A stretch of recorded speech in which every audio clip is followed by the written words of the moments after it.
C'est ça, nous voulons que les sportifs qui viennent dans les manifestations sportives. Le ministre, depuis Aya, et le côté, tu sais, ministre, wana akende. Akende, tolingi yete. Akende. Eloko tosengi. Toza ko reprocher ya zo sala biso eloko moko te. Mbongo nyonso ya stade kaka ye. Makambo nyonso ezala lokwa ndenge baza ko kenele na ba mission, na banini kaka ye, na bandeko na ye, na famille na ye. Tolingi lisusu te akende. Yango naza ko senga epa ya président na biso Papa Fachi Beton. Alongwela biso ministre oyo Kabulu mwana Kabulu. Akende. Tolingi yete akende to boyiye. Arrivé na ye administration ekufi. Amemi ba attribution nyonso zagi nango awa akena ngona seke na na cabinet na ekuna. Pe na cabinet to si famille ba mbongo ba publicité ba Vodacom ba futa $70,000. Mbongo no so ya zozwa. Biso secrétaire to zozwa ta infranté. Yango to lingi soute mbongo yo beto so ba boto pesa mbongo interpellation na IGF. Aya asala makambo ya inspection alandela ba mbongo yo bra Congo zo futa na stade o alandela mbongo Vodacom zo futa zo kende wapi. Ba osela yango nini. Biso to kanisa ke ministre akoya kwa collaborer na biso bato ya sport mais tout le monde il est contraire ko banda kaka j'ai francophonie ti les lois que kwa chine yango na Cannes en Côte d'Ivoire et surtout sur le plan administratif pour lui l'administration n'existait pas tout ce qui est comme prérogative ya direction ya biso ya sport nyonso qui est kuna sous gestionnaire à crédit azali kuna. Papa, nous souffrons. Or, Ezali droit Nabiso. L'État nous reconnaît, nous, comme des agents des sports et loisirs. C'est nous.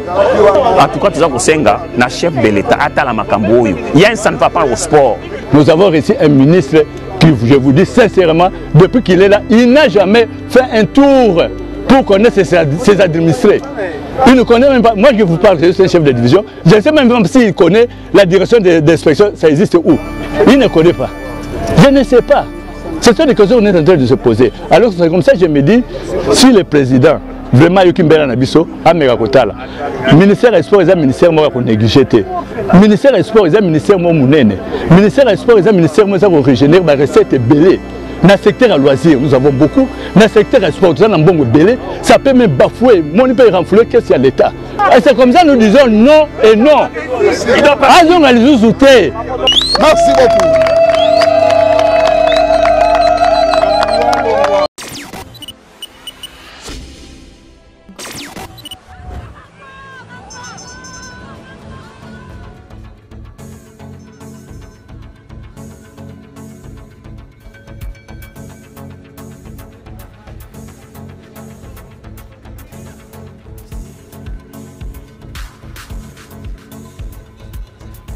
Jean savent à quoi s'attendre. Oui. Là, je crois que chacun peut déduire un peu ce qu'il pense par rapport à cette phrase. Oui. Moi, je voulais rapidement commencer avec cette actualité quand même, c'était quand même la bonne nouvelle de ce début d'année, le contrat chinois. Oui. Mais rapidement, comment vous arrivez à expliquer au niveau de l'IGF, qui est d'un côté cette visibilité des nombreuses actions que vous menez, mais d'un côté, qu'on continue toujours à parler de détournement et continue à parler des corrupteurs, des corrompus, des détourneurs ici en République démocratique.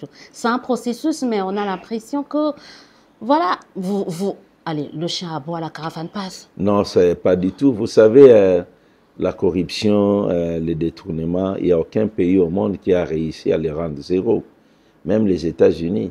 Ils ne sont pas en matière de classement sur la corruption, ils sont autour de 75%. Donc il y a 25% des cas de corruption dans ces pays-là. Aucun pays du monde n'est arrivé aujourd'hui à atteindre le niveau corruption zéro. La corruption existe toujours. C'est pour cela que les organes de contrôle, de lutte contre la corruption existent.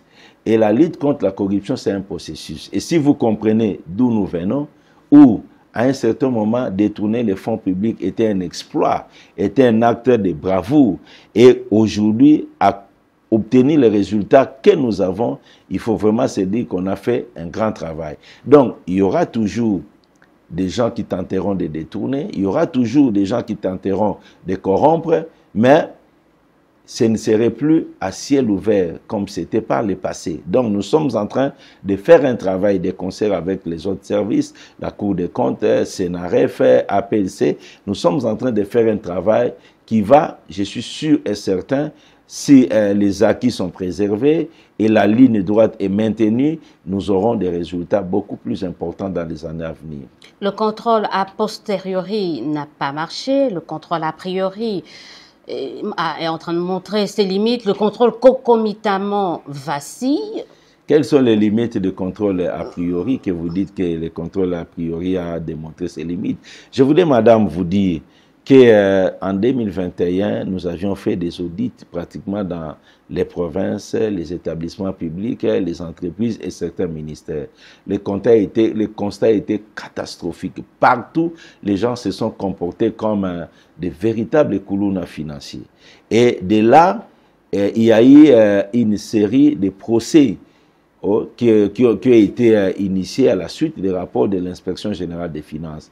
Nous connaissons les résultats, il y a des gens qui ont été arrêtés, il y a des gens qui ont été relâchés, il y a des rapports qui sont restés sans suite jusqu'à aujourd'hui. Et à la suite de tout cela, nous avions pensé qu'il était important, face aux réalités de la République démocratique du Congo, de déclencher la patrouille financière qui est un contrôle a priori. Le contrôle a priori, pour vous les résumer, c'est un mode de contrôle préventif qui fait éviter la commission des actes de détournement ou de corruption. Donc, nous avions mis pratiquement tous les points chauds en matière de finances publiques de notre pays sous haute surveillance. Voilà pourquoi aujourd'hui, nous arrivons chaque année à mettre sous surveillance ou sous contrôle plus de 200 points. Et nous employons plus de 200 inspecteurs chaque jour sur l'ensemble du territoire. C'est ça à cause de la patrouille financière ou le contrôle a priori. Donc nous avions sélectionné tous les points chauds dans les entreprises, établissements, les régies financières, les provinces, la chaîne de la dépense et tout. Nous avions placé les inspecteurs pour que le contrôle se fasse à temps réel. Et quand vous faites le contrôle à temps réel, c'est que nous appelons la patrouille, vous évitez la commission des antivaleurs des actes de détournement. C'est au fait pour pallier aux insuffisances de contrôle a posteriori qui venaient constater les faits déjà passés, les cadavres dans les placards et chercher maintenant à amener les intéressés devant la justice, comme je l'ai dit déjà, les gens qui ont déjà commis des forfaits, qui disposent de moyens financiers importants, qui appartiennent à des réseaux, qui ont des parrains politiques, financiers très forts. Il est très difficile de gagner devant la justice avec des gens comme ça. Ils ont plusieurs tours dans leur manche. Et nous avions compris que pour éviter les déboires, des contrôles à posteriori, nous devions placer le contrôle a priori, qui est la surveillance à temps réel de toutes les opérations de l'État. En termes concrets, c'est quoi? Maintenant, nous empêchons les gens de commettre les détournements. Et c'est ce qui fait qu'on parle de moins en moins de cas, nous avions attrapé tel, nous l'avions amené. Non, nous sommes en train vraiment, nous nous sommes placés en amont de la commission des actes de détournement pour empêcher que ces actes arrivent. Vous êtes dans la suspicion, en fait. Vous suspectez que tel ou tel service va détourner, vous y allez. Non, madame. Vous constatez les faits avant qu'ils ne se produisent, c'est ça? Non, madame. Vous savez, ce qu'il y a chez nous ici, on a tendance à dissocier le contrôle et de la gestion. Sous d'autres cieux, ce sont des choses intimement liées. Si vous allez ailleurs dans d'autres pays, celui qui pose un acte de gestion, au préalable, il fait un contrôle avant de poser l'acte de gestion. C'est-à-dire, si nous faisons un travail en chaîne, moi je commence par ce travail-là, je dois tout d'abord contrôler ce que j'ai fait, et puis je pose l'acte de gestion. Le suivant, qui reprend mon travail, il commence par contrôler ce que j'ai fait, s'assurer que j'ai bien fait, et à son tour, lui, il pose l'acte qu'il devra poser, ainsi de suite. Donc, le contrôle est intimement lié à la gestion. Et vous devez aussi retenir qu'il n'y a pas de bonne gouvernance, il n'y a pas de bonne gestion sans les contrôles. Le contrôle est un pilier important de la bonne gouvernance. Pourquoi les contrôles? Le dérapage, il est humain. Dans tout le monde, il y a le dérapage. Et ce qui nous remet sur la ligne, c'est la présence des policiers, c'est le contrôle. Lorsqu'on sait que le policier est devant, on s'aligne. Lorsqu'on sait que le contrôle est là, on s'aligne. Donc, on ne soupçonne pas. Nous devons vivre avec les contrôles au quotidien. Vivre avec le contrôle au quotidien, on va très bientôt entamer l'actualité, en tout cas dominée avec ce rapport dominé par la signature de ce mémorandum autour du contrat chinois. Mais est-ce qu'aujourd'hui on peut dire que le problème de la lutte contre la corruption, c'est la justice qui ne fait pas bien son travail?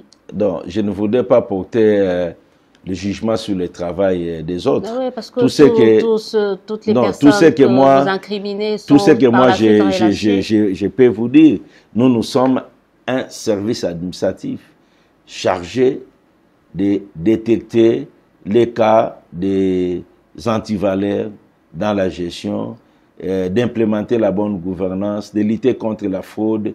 Et lorsque nous constatons des cas de flagrance, des cas infractionnels, nous amenons les intéressés devant la justice. Et nous faisons bien notre travail. Et il faut aussi ajouter que nous avions amené les gens devant la justice. Nous avions eu des procès, des gens qui ont été condamnés. Nous avions eu des procès, des gens qui ont été acquittés. Et nous avons eu des cas où, jusqu'aujourd'hui, il y a certains procès en cours. Par exemple, sur Bukangalonzo, vous attendez à ces il y a des cas où il n'y a encore rien. Je ne peux pas aller émettre mes avis sur le fonctionnement de la justice. Qu'est-ce qu'ils font? Non, moi, j'ai fait ma part. Nous, l'inspection générale des finances, nous avions fait notre part. Vous savez, sous d'autres cieux, quand on parle de la lutte contre la corruption, on ne voit pas de services administratifs. En Italie, quand on parle de la lutte contre la mafia, on voit des magistrats. On voit des magistrats qui luttent contre la corruption. On ne voit même pas les services administratifs comme l'inspection générale des finances, la Cour des comptes. Mais au fait, la lutte contre la corruption doit être portée par la justice, doit être portée par des magistrats.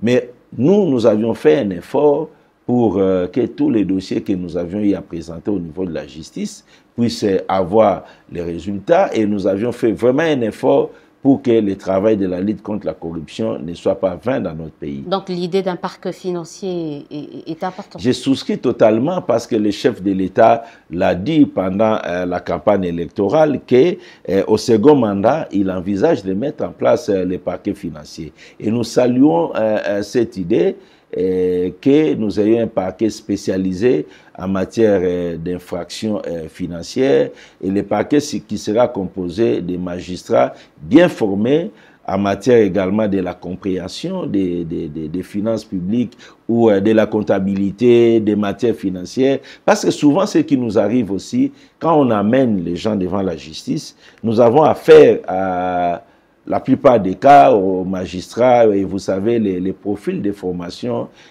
ici chez nous, à faculté des droits, c'est beaucoup plus dans les droits là-bas, et ce sont des gens hostiles aux chiffres, à la comptabilité, aux finances publiques. Mais la réalité professionnelle les rattrape avec des cas de détournement des deniers publics, des cas qui nécessitent la connaissance de la comptabilité et tout. Et parfois, les magistrats bités face à cette réalité prennent des décisions que les gens ne comprennent pas. Et moi, je dis toujours, ce n'est pas le fait que quelqu'un a été acquitté qu'il est innocent. Qu'il est innocent. Il peut être acquitté parce que le juge a trouvé que le dossier tel que présenté, il n'y avait pas suffisamment d'éléments de droit.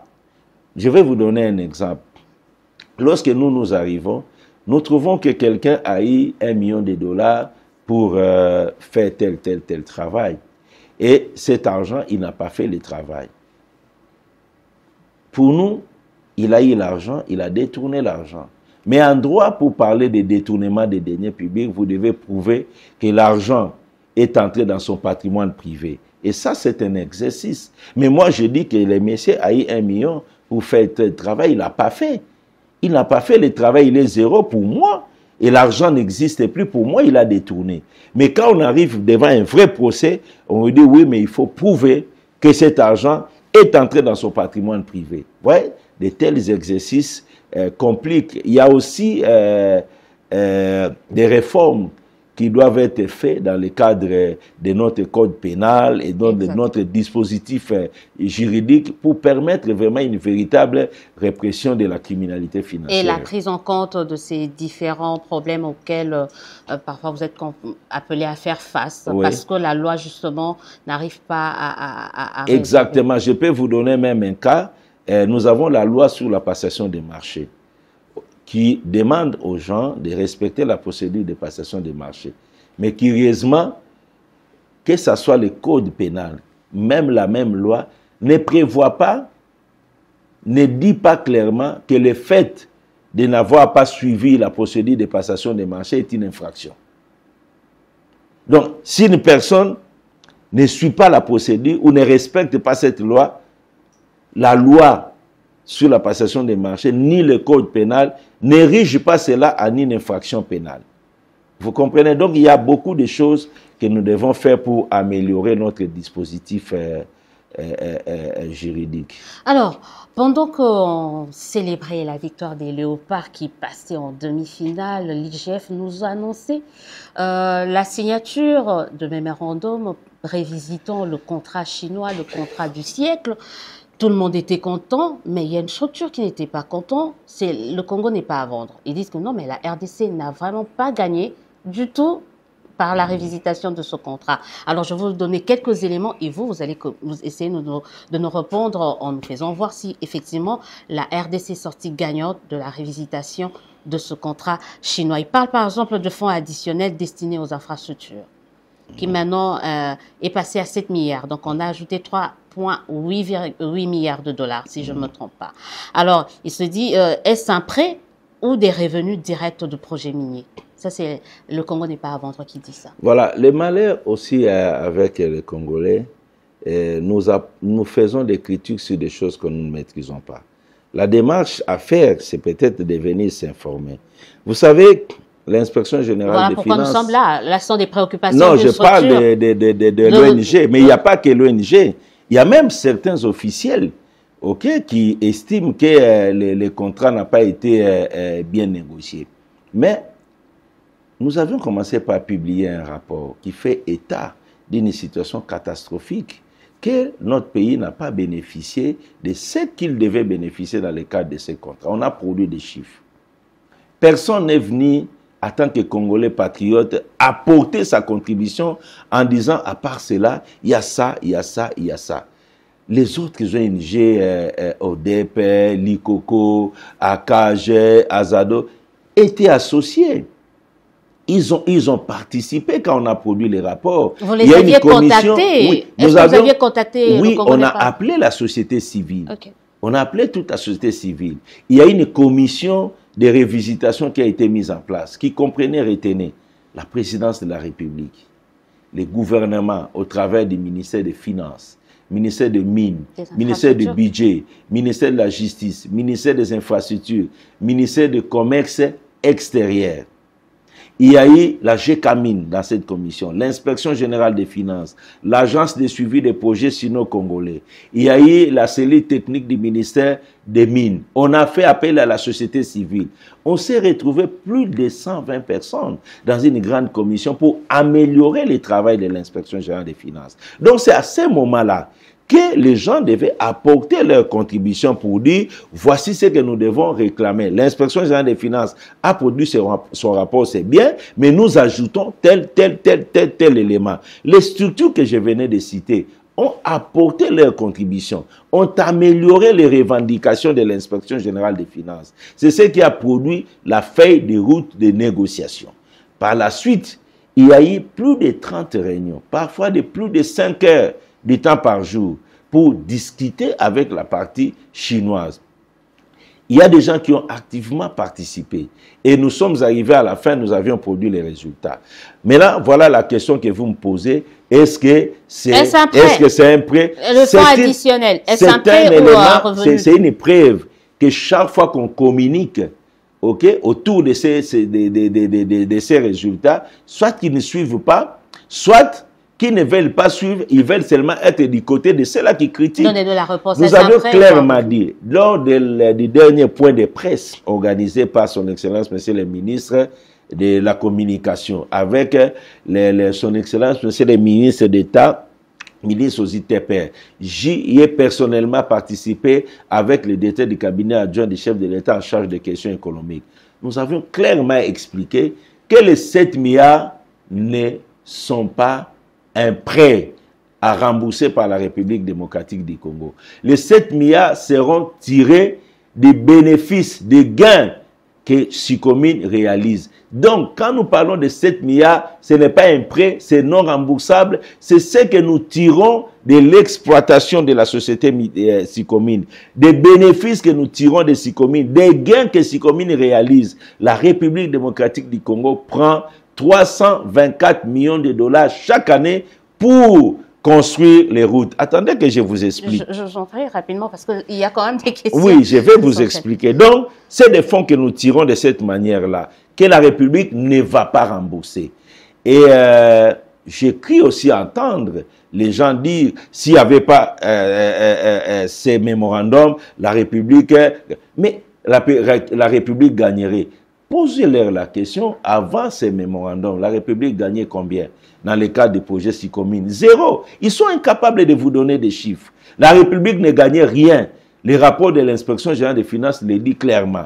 Alors, quand on signe un mémorandum qui donne chaque année 324 millions de dollars, pour 2024, 624 millions de dollars pour les routes, on doit quand même féliciter les gens qui ont donné de leur temps, de leur énergie, de leurs compétences et surtout de leur intégrité.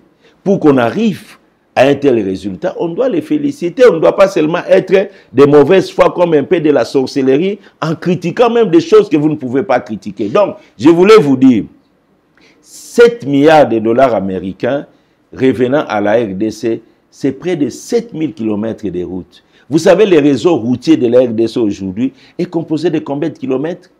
Combien de kilomètres? Allez demander au ministère des ITP, à l'office des routes. On va vous donner les statistiques. Combien de kilomètres de routes praticables, asphaltées nous avons aujourd'hui?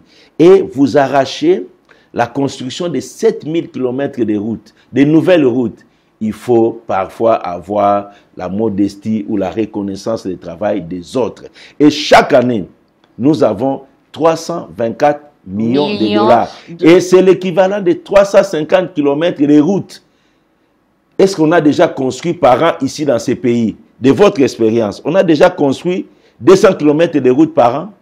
On l'a déjà fait avec le budget de l'État. On espère que ça va se faire. Voilà. Avec cette révisitation. La différence avec les mémorandums d'entente signés maintenant, c'est que les 324 sont obligatoires chaque année.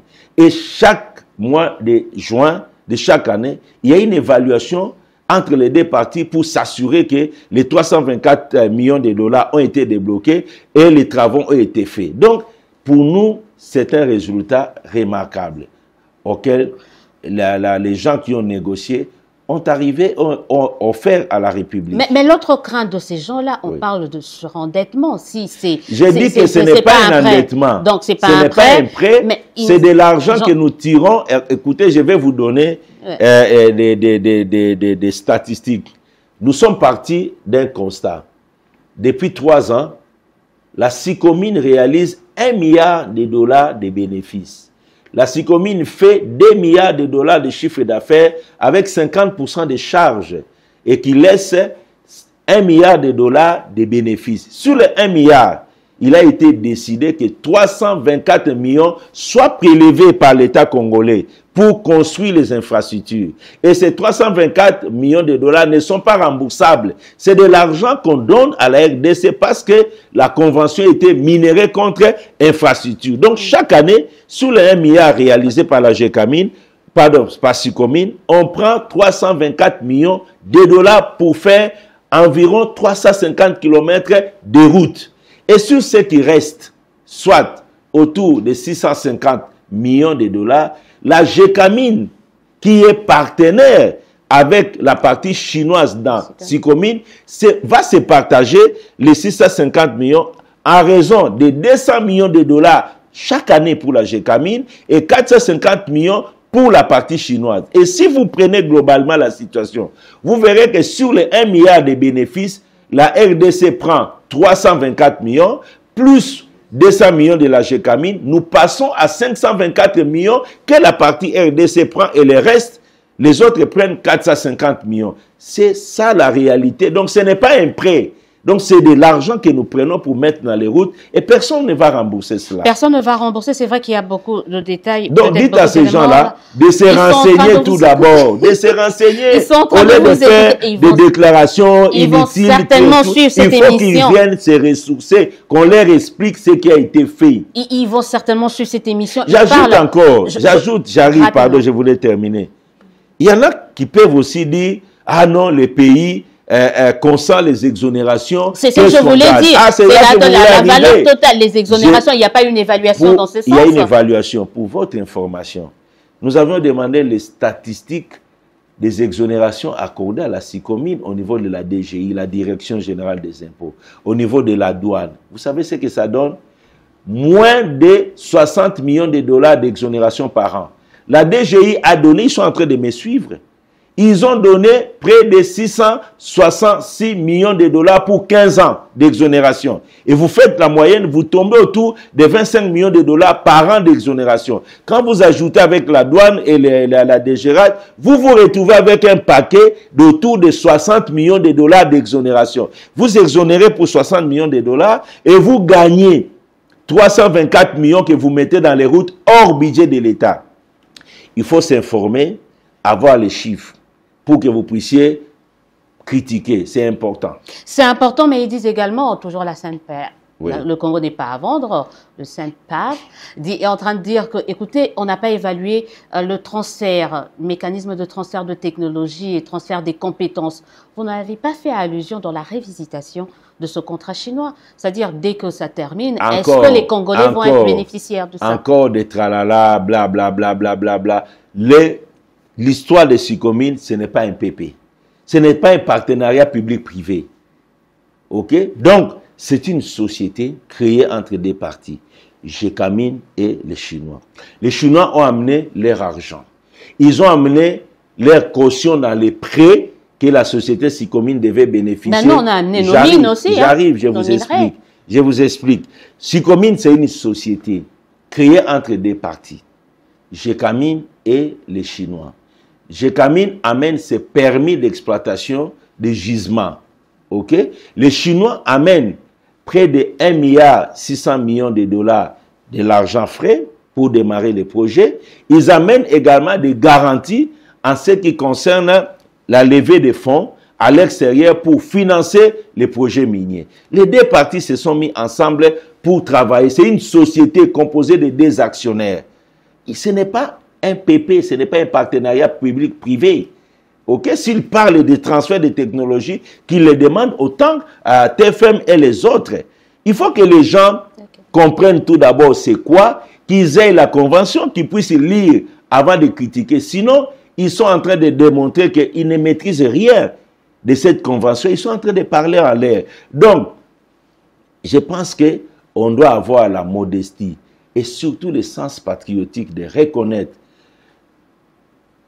des Congolais qui ont travaillé d'arrache-pied avec intégrité pour remettre notre pays dans ses droits. Ces mêmes personnes-là n'ont pas le courage de critiquer ceux-là qui ont signé la convention en 2008. La convention qui, pendant 15 ans, n'a produit que 822 millions de dollars à raison de 25 millions de dollars par an. Mais justement, ils sont en train de dire qu'est-ce que vous prévoyez par rapport à ce manque à gagner que la RDC a enregistré. Pourquoi ces gens-là, pourquoi ces gens-là, quand nous avions dit, voilà ce que les autres ont fait. Par année, on n'a gagné que 25 millions de dollars dans cette histoire. Pourquoi ces gens-là n'appuient pas, ne demandent pas de sanctions contre les personnes qui ont signé? Mais ils viennent parler de gens qui viennent de faire passer le pays de 25 millions de dollars par an, comprenez, à 324 millions par an. Je ne comprends rien. Mais moi, je viens vous poser la question. Qu'est-ce qu'on fait de ces gens-là qui ont fait perdre des millions à la RDC depuis 2008 via ce contrat? Qu'est-ce que vous allez faire de ces personnes? Je demande à cette ONG-là de nous appuyer dans ça. En quoi faisant? Qu'ils demandent, OK, l'arrestation des personnes qui ont signé les contrats. Ok? Parce que nous sommes venus corriger ce que ces gens-là ont fait. Pourquoi ces ONG ne parlent pas de ces gens-là? Je crains même que... Pardon, madame. Je crains que ces prédateurs qui vivaient des contrats chinois puissent être derrière ces ONG en tentant de discréditer les résultats auxquels on est arrivé. On ne parle pas que de 324 millions par an. Retenez, la RDC a récupéré les barrages de Boussanga. Il y a un barrage hydraulique qui vend de l'électricité aux miniers au Katanga. L'électricité de très bonne qualité. Des euros à 40%. J'arrive. Un barrage qui produit près de 100 millions de dollars de recettes par an. Ces barrages étaient la propriété des Chinois et de certains Congolais cachés. Quand je parle là, ils sont là, ils savent. Des Congolais cachés qui vivaient de ces barrages. On a démontré que ces barrages devaient revenir à la RDC et aux Chinois, aux deux parties. Et les Chinois ont reconnu la pertinence des observations formulées par la partie congolaise. Aujourd'hui, ces barrages deviennent copropriété à raison de 40% pour la RDC, 60% pour les Chinois. Donc, nous allons récupérer des dividendes dans l'exploitation de ces barrages. En termes de dividendes, en termes de beaucoup de choses. Ça, ils n'en parlent pas. Mais c'était 51-49% avant. C'est-à-dire, c'était des Congolais, des particuliers congolais qui étaient majoritaires. Non, avant que nous puissions intervenir, les barrages appartenaient aux Chinois et à certains Congolais cachés derrière des prêtres, non. Qui détenaient 51%, vous voulez dire? Non, les Chinois détenaient 75%. Ces Congolais-là non identifiés, qui se cachaient derrière les prêtres, non, détenaient 15%, ça fait 90%. La SNEL détenait 3% parce que ces barrages devaient utiliser les réseaux de transport et de distribution d'électricité de la SNEL. Voilà pourquoi ils ont donné à la SNEL 3%. La GECAMINE avait 7% parce que les sites où on a construit les barrages appartenaient à la GECAMINE. Donc, sur les 100%, les Chinois avaient 75%. Les Congolais, les fils égarés, les mauvais enfants de la République, que vous ne voulez pas poursuivre, bizarrement, on ne sait pas pourquoi. Ils avaient 15%. La SNEL avait 3%, la GECAMINE avait 7%. Maintenant, on a renversé la situation. Les Chinois ont gardé 60%. Le Congo a récupéré 40%. Avec comme conséquence, on va placer un DGA. On va placer 4 administrateurs sur les 7 et sur les 11 que compte le conseil d'administration. Les portefeuilles vont prendre cette entreprise dans sa gestion, nous aurons des dividendes qui vont sortir de là. Ça, ils ne parlent pas. Moi, je crains. Qu'est-ce qu'on fait des fils égarés qui détenaient des pourcentages à Boussanga? Qu'est-ce qu'on fait de ces personnes? Je crains que ceux qui critiquent l'accord aujourd'hui soient utilisés par les fils égarés pour distraire la population. Mais vous-même, qu'est-ce que vous avez fait de ces fils égarés? Ils détiennent encore des parts ou ils ont été dépouillés de toutes leurs parts? Quand nous avions publié les rapports, nous avions relever des choses.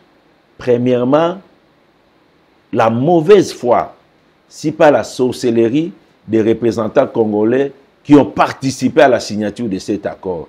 Nous l'avions relevé. 2, nous avions relevé sur l'épée d'argent qu'on a donné aux infrastructures.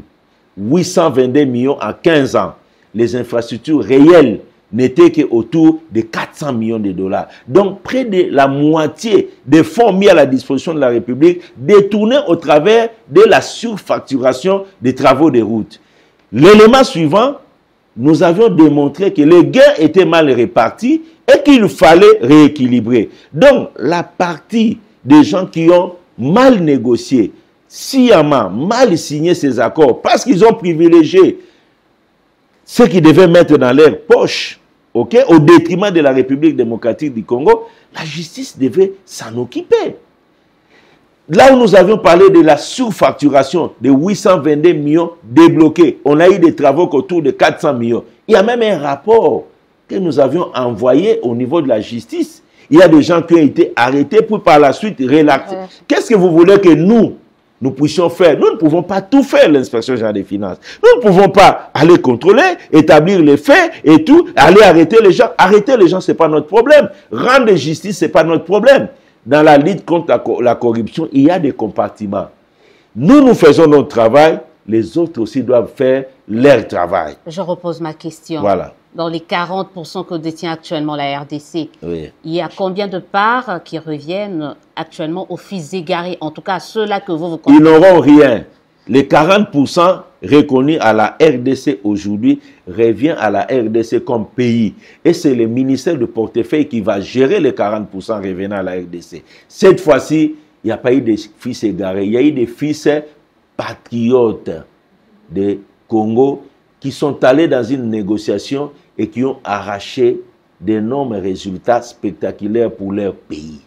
Et c'est pour nos enfants que tous les négociateurs l'ont fait. À l'unanimité, nous avions négocié avec fermeté, patriotisme, pour arriver à ces résultats-là. Contrairement, vous savez, ça peut vous choquer. Les autres, quand ils négociaient, tous ces accords-là étaient signés en Chine. Ils allaient en Chine, les Chinois ont tout préparé pour eux, ils venaient, ils savaient ce qu'on devait leur donner, ils n'avaient même pas le temps de regarder ce qu'ils étaient en train de signer. Ce sont des gens qui se sont enrichis sur les dos de la République démocratique du Congo. On verra maintenant quel type de fils vont être nommés, surtout au niveau de non seulement la Sicomine, mais de Boussanga. Quel type de fils vont être nommés? Parce que là, c'est une autre terme. Dans tous les cas, qu'il soit prévenu que le Congo ne laissera plus ses intérêts être bradés. Que ce soit par les étrangers, que ce soit par ses propres fils. On ne laissera plus. Plus jamais, les Congolais et les Congolaises sont devenus vigilants. Vous savez, quand on va à des cérémonies au Palais du Peuple, j'aime quand je vois la jeunesse se réveiller et dire « Président Mbalo Tozale Kenge, Batatoyo ». Ils montrent du doigt des gens, ces gens-là savent. Batatoyo, Bayi Bate, Tozale Kenge. Et c'est une prise de conscience. Moi, quand je vois ça, j'ai dit oui, ces jeunes, ils ne sont pas seulement en train de chanter. Ils comprennent la réalité de leur pays. Ils disent, le président, Mbalo, Bisomoko, Bajen, Bisomoko, Tozale Kenge, Batatoyo, Batatoyo, Batatoyo, Bayi Bate. C'est-à-dire, il y a une prise de conscience. Et je ne pense pas que les gens continueront à s'amuser comme par le passé. Très rapidement, on est en train de chuter, c'est presque la fin, me dit la réalisation. Oui. Mais je vais te parler rapidement, en 1 ou 2 minutes. Comment vous comptez apporter votre pierre dans la consolidation des acquis du président de la République pour ce 2e mandat? Le chef de l'État a dit qu'il faut consolider les acquis. L'inspection générale des finances, dans ce travail de consolidation des acquis, c'est de maintenir tout d'abord les résultats obtenus en termes de l'implémentation de la bonne gouvernance dans la gestion publique, ne jamais faire marche arrière, mais aller toujours de l'avant. Donc nous allons intensifier, renforcer la patrouille financière, la surveillance des finances et biens de l'État. Nous allons renforcer notre vigilance à tous les points de contrôle pour que les résultats déjà obtenus puissent s'améliorer et accompagner utilement son Excellence, Monsieur le Président de la République, chef de l'État, dans l'atteinte de ses objectifs, à savoir l'amélioration des vécus quotidiens des Congolais.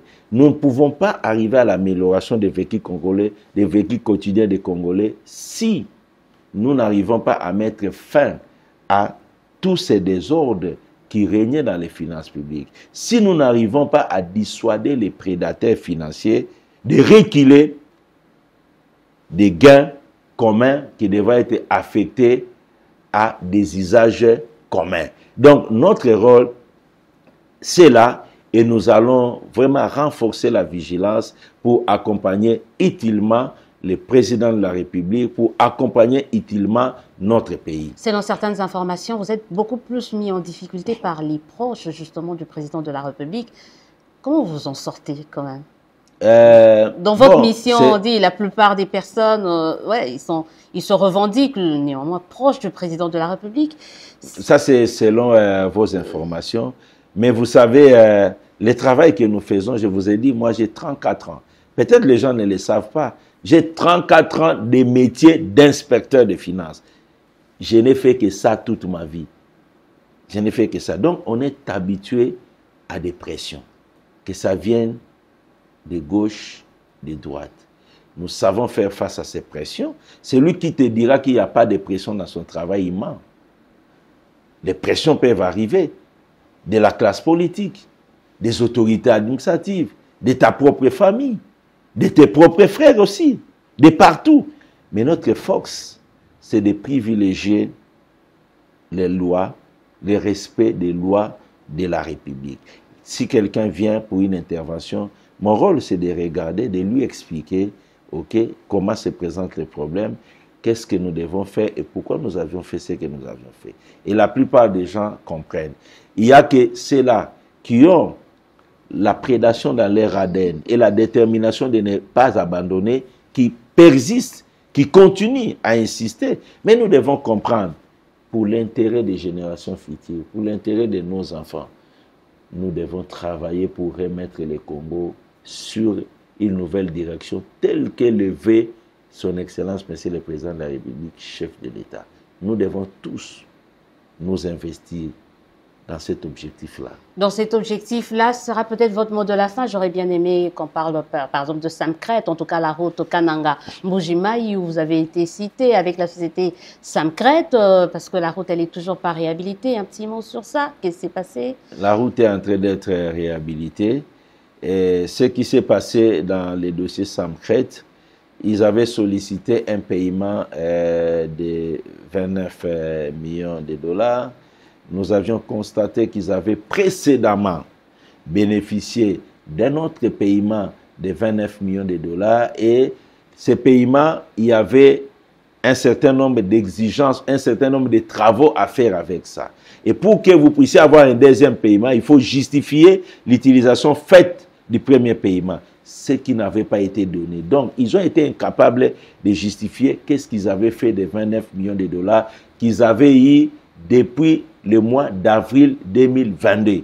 Alors, venir chercher un deuxième 29 millions de dollars sans justifier ce qu'ils avaient eu avant, pour l'inspection générale des finances, ça posait problème. Nous avions dit que nous n'accédons pas, nous n'accédons pas à cette procédure-là. C'est de là que nous allons voir qu'on sortira d'autres problèmes liés à ces contrats à Samcret. Dans tous les cas, vous devez le savoir, celui qui a les prérogatives en matière de routes, c'est le ministère des ITPR. Et dans cette affaire, le ministère des ITPR qui gère les routes nationales a dit, cette route-là, ce ne serait pas Samcret qui va le faire.